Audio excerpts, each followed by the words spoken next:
Je m'appelle Benoît Bardy, je suis professeur à l'Université de Montpellier, dans ce centre de recherche, Euromove, qui est un centre sur la santé numérique en mouvement. Mes travaux portent sur les neurosciences comportementales. Je voudrais prendre l'exemple du projet Beat Health, la santé en rythme, que j'ai coordonné pour l'Université de Montpellier et la Commission européenne, et son parcours ensuite de maturation en région.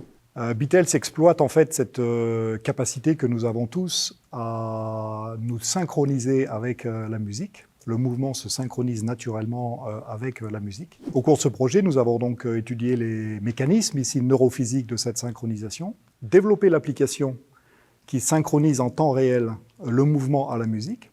En fait, le mouvement humain est rythmique. Marcher, c'est une activité rythmique. Courir, c'est une activité rythmique. Et le son est ici également rythmique. Et le rythme du son permet de stabiliser le rythme de la marche. Et donc, le fait de maintenir cette synchronisation entre une rythmique musicale et une rythmique motrice stabilise le comportement et la biologie. Un exemple concret est celui de la maladie de Parkinson, qui est une pathologie qui touche le rythme. Ici, certaines structures cérébrales qui sont touchées affectent la marche et la motricité rythmique. Et la musique, dans ce cas précis, va permettre de réactiver des zones qui ont été lésées ici par la pathologie. On n'a pas pu monter de nouveaux projets européens et on s'est rendu compte en fait que la région et son écosystème avaient ici tous les éléments pour assurer ce transfert. Et donc nous avons lancé successivement avec la DIPA et les services de l'université ici une phase de prématuration en région pour avoir une première preuve de concept et évaluer bien le potentiel commercial ici de la solution. Une maturation ensuite plus ambitieuse qui a permis de lancer un essai clinique d'envergure, de produire la version 2 ici de l'application et d'étudier également les concurrences du marché. Dans cette aventure, la DIPA nous a accompagnés sur plusieurs registres, un accompagnement administratif, bien sûr, et financier. Les règles d'éligibilité sur ces appels à projets prématuration et maturation sont un peu complexes à gérer.